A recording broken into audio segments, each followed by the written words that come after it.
ایک حدیث میرا دل کرتا ہے آپ کو یاد ہو جائے، مستدرک للحاکم میں حدیث ہے۔ حضرت انس بن مالک رضی اللہ تعالیٰ عنہ فرماتے ہیں ایک بھائی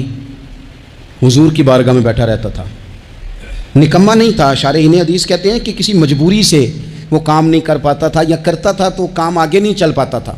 ذہنی صلاحیت ہی شاید زیادہ نہیں تھی۔ یہ حدیث مشکات میں بھی موجود ہے، مستدرک للحاکم میں بھی موجود۔ حضرت انس بن مالک رضی اللہ تعالیٰ عنہ فرماتے ہیں وہ حضور کی بارگاہ ناز میں بیٹھا رہتا تھا، اس کے بھائی نے آ کے شکایت کی، یا رسول اللہ صلی اللہ تعالیٰ علیہ وسلم، یہ کوئی کام ہی نہیں کرتا، کوئی محنت نہیں کرتا، کوئی جدوجہد نہیں کرتا، آگے نہیں بڑھتا، مجھے اس کی ضروریات کی کفالت کرنی پڑتی ہے، مجھے جدوجہد کرنی پڑتی ہے، مجھے اس کے معاملات کا خیال رکھنا پڑتا ہے، آپ اسے سمجھائیں۔ تو حضور نے بہت سارے لوگوں کو سمجھایا جو کام نہیں کرتے تھے۔ ہمیں سیاستہ میں وہ حدیث بھی ملتی ہے جس بندے کو نبی پاک صلی اللہ علیہ وسلم نے کہا تھا کہ تیرے پاس جو بھی گھر میں ہے لا، تو وہ پیالہ اور کمبل لائے تھے، حضور نے بیچ کے کہا تھا جا کلاڑا خرید کے لا اور لکڑیاں کاٹ کے تو بیچ کے اپنا اور اپنے گھر والوں کا پیٹ پال۔ یہ ساری باتیں اپنی جگہ پر یہاں نبی پاک نے ایک روحانی مسئلے کا حل بھی بتایا۔ اللہ کے محبوب علیہ السلام سے عرض کی حضور یہ یہیں بیٹھا رہتا ہے اور سارے ہی کام مجھے کرنے پڑتے ہیں۔ حضور نے نظر مبارک اٹھا کے بھائی کی جانب دیکھا جو بھائی کا شکوہ کر رہا تھا، تو قریب محبوب فرمانے لگے ہو سکتا ہے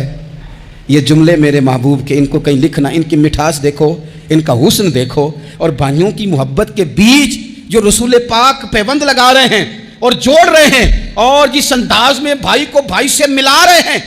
اس لہجے کے حسن کی مٹھاس کو بھی ذرا چکھ کے دیکھو۔ حضور فرمانے لگے ہو سکتا ہے رب تمہیں جو رزق دے رہا ہے وہ اسی بھائی کی وجہ سے دے رہا ہے۔ بھائی پائیاں دے ویری ہوندے تے بھائی ہی پائیاں دیاں باواں، او بھائی ہو سکتا ہے اس کی وجہ سے تجھے مل رہا ہو، اس کی وجہ سے۔ وہ دروازے نہ بند کریں جن دروازوں کی برکت سے روزی آتی ہے، کبھی بھی وہ کام نہ کریں جن کاموں کی اگر آپ کو کل تک برکت تھی، کل تک کام ٹھیک چل رہا تھا،